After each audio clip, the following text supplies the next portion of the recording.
Bienvenidos a este canal. Bienvenidos a Lugares Mágicos de Aragón. Toda gran ciudad que se precie, además de su historia, debe tener un buen puñado de historias y leyendas que conformen su personalidad. Zaragoza, al igual que otras ciudades españolas, no se queda atrás en este ámbito. Ya vimos en otro capítulo de este canal las leyendas más significativas que caracterizaban a la histórica ciudad de Teruel, y en esta ocasión vamos a hacer lo propio con la capital aragonesa.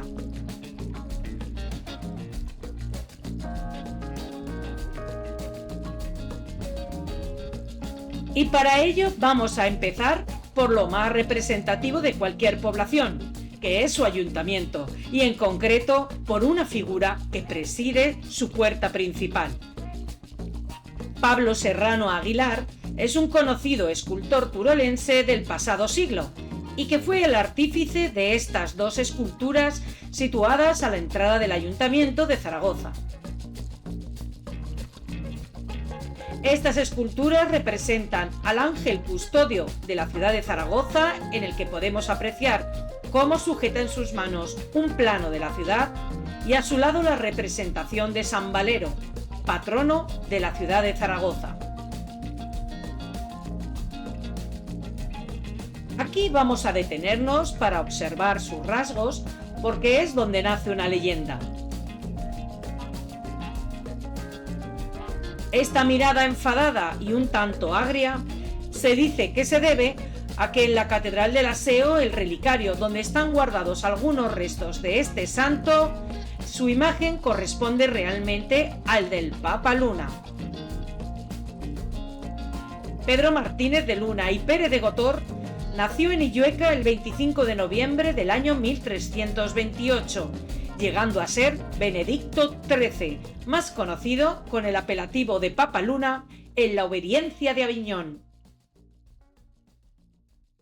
En el año 1397, el Papa Luna encargó a un taller de Aviñón la confección de 3 bustos destinados a albergar las reliquias de San Valero, San Lorenzo y San Vicente, que actualmente se pueden contemplar en el altar mayor del Aseo de Zaragoza.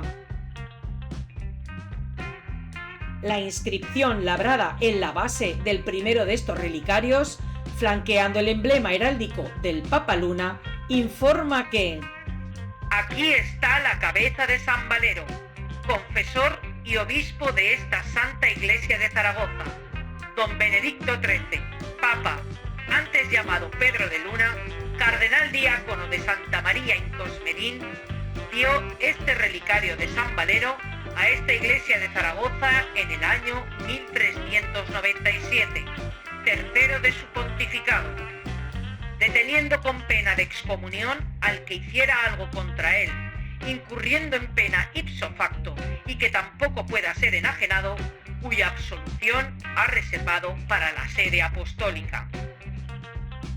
El problema viene, y de ahí el enfado de nuestro patrón, a una situación histórica bastante peculiar. A principios del siglo XIV, el Papa Clemente V trasladó la sede de Roma a la ciudad de Aviñón.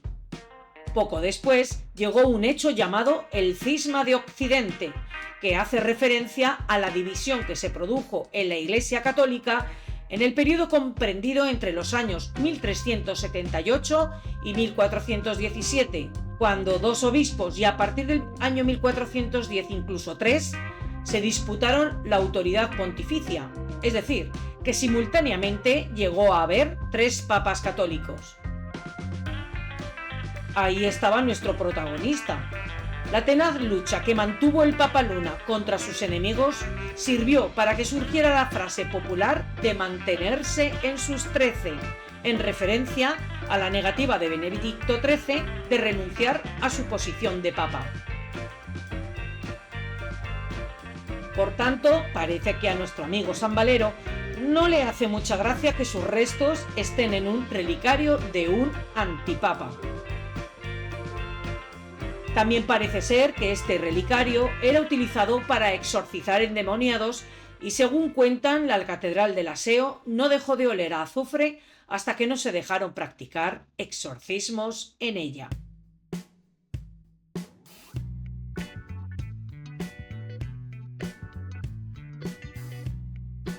Nos encontramos en la plaza de San Felipe, donde estuvo la Torre Nueva, una torre mudéjar levantada en la ciudad durante el siglo XVI, siendo así el primer gran edificio construido en la ciudad.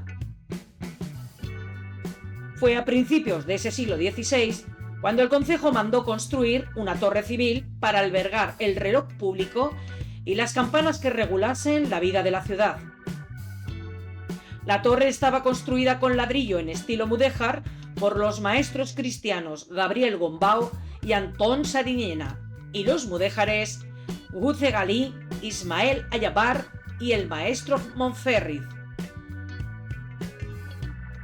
Tenía 4 alturas, la primera con forma de estrella de 16 puntas y las siguientes eran octogonales con contrafuertes angulares, una característica propia de estas torres en el siglo XVI.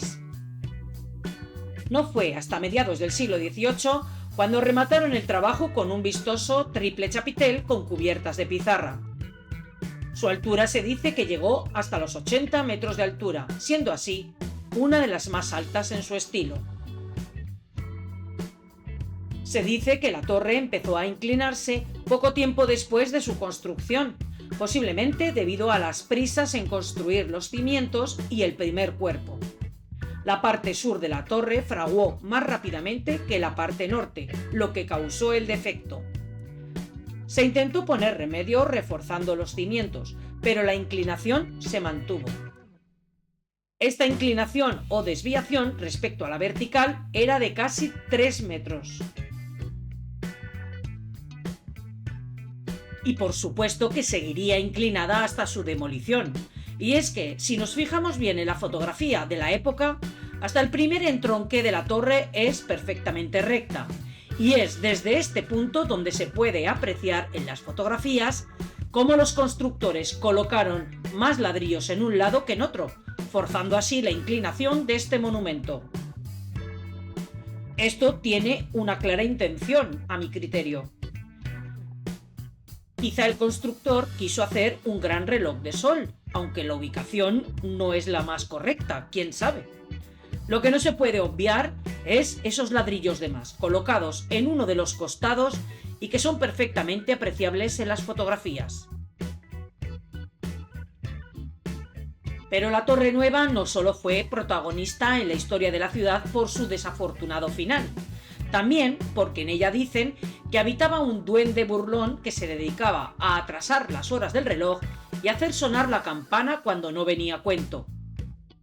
Las malas lenguas decían que quien las hacía sonar era el espíritu del traidor Candiola, que ayudó a las tropas francesas a penetrar en la ciudad por los subterráneos existentes que pocos conocían, y por ello lo encerraron en los bajos de la torre a modo de prisión hasta que fue ajusticiado.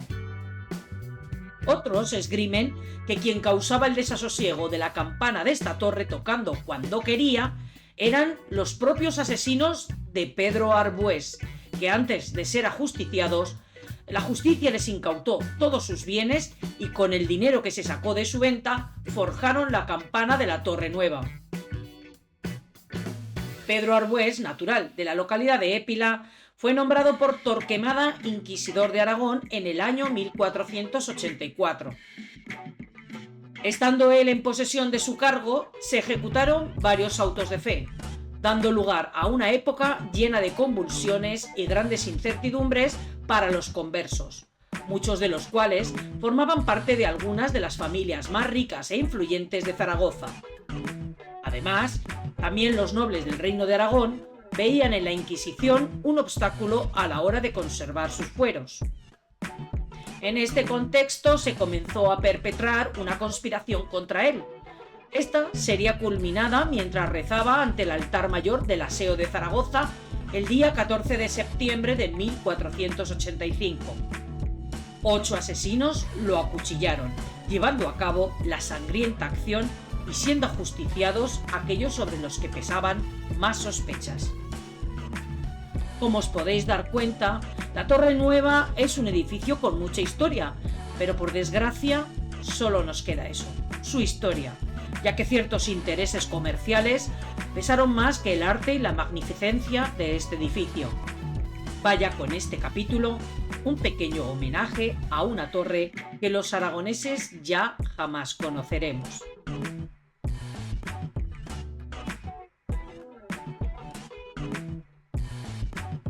Hubo una vez un deán de naturaleza arisca e interesada que buscaba la solución a cómo hacer para cruzar desde su casa a la catedral sin pisar la calle y así no cruzarse con el pueblo llano.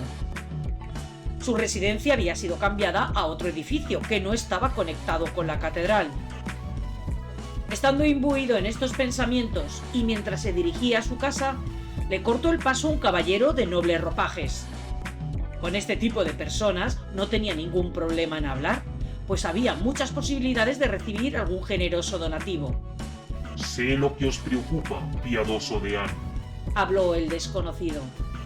Sorprendido y extrañado por semejante comentario, le miró, pero antes de que pudiese articular palabra alguna, el caballero le dijo: deseáis poder cruzar al templo sin pisar las calles, cosa que yo os lo puedo conseguir, pero a cambio os pediré un favor que nunca será económico.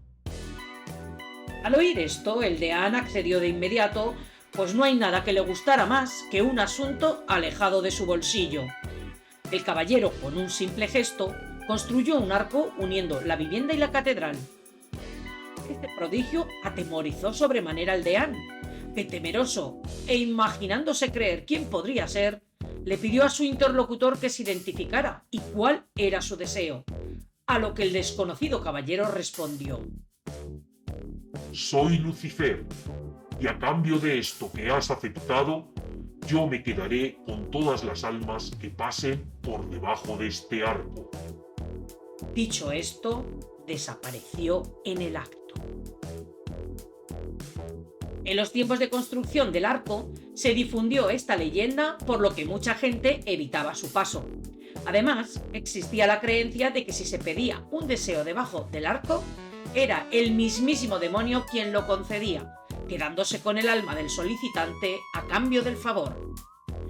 Quizá por esto se destruyó el arco original y se volvió a construir en otro edificio colindante, para así anular la maldición que aquel desgraciado deán provocó.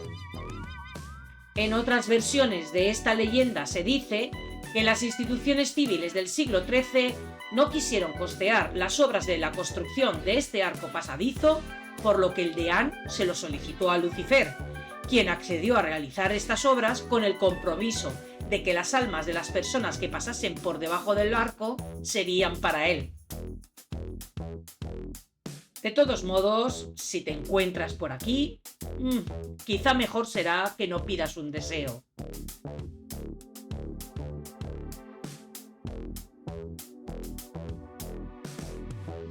Para algunos es un lugar marcado por la tragedia, pero para la mayoría es un verdadero desconocido. Debido a las turbias aguas del río Ebro, es difícil localizar la ubicación exacta de esta sima, pero aproximadamente estaría en el lado oriental del Puente de Piedra y muy cerca de la margen izquierda. Muchas son las creencias e historias populares que se le relacionan. Incluso muchos zaragozanos todavía aseguran que este pozo no tiene fondo y que está conectado directamente con el mar Mediterráneo.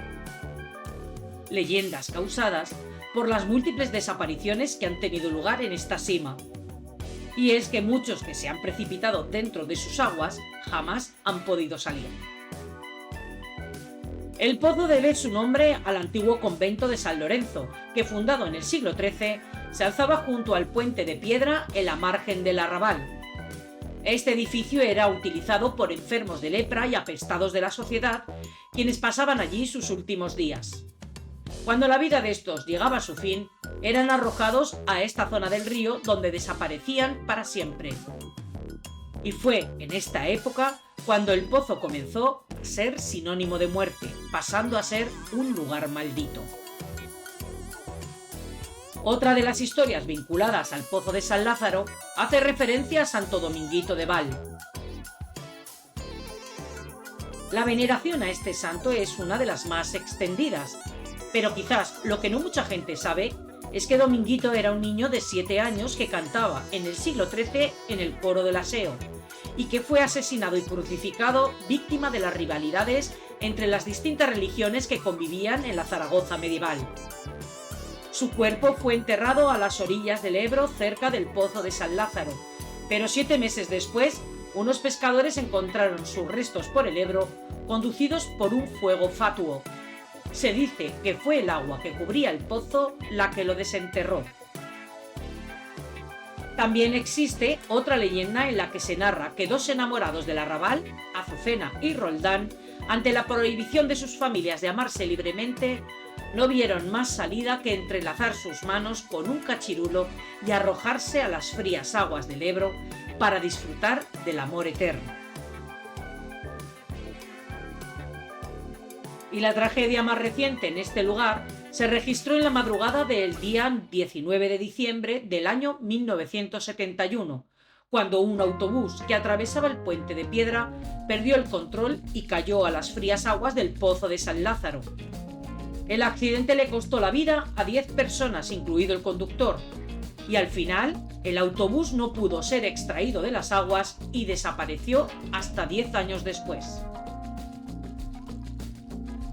El día del Pilar, 4 años después de este suceso, un grupo de buceadores experimentados quisieron honrar la memoria de las víctimas y, a su vez, poner fin al mito de que la población había creado. Así pues, se sumergieron hasta alcanzar el fondo del pozo, que tenía una profundidad de 18 metros, y depositaron una imagen de la Virgen del Pilar hecha con plomo y cemento. A pesar de sentir en sus propias carnes la peligrosa fuerza de las corrientes que se forman en el pozo, dejaron por sentado que no hay criaturas fantásticas en el lugar. Cerramos este capítulo con estas leyendas negras. Quedan otras por contar que quizá lo haga en otra ocasión. Zaragoza es una ciudad que bien merece una visita. Múltiples espacios y monumentos nos esperan para pasar un agradable rato por sus calles. Pero bueno, una buena leyenda también está bien escucharla de vez en cuando. Hasta pronto.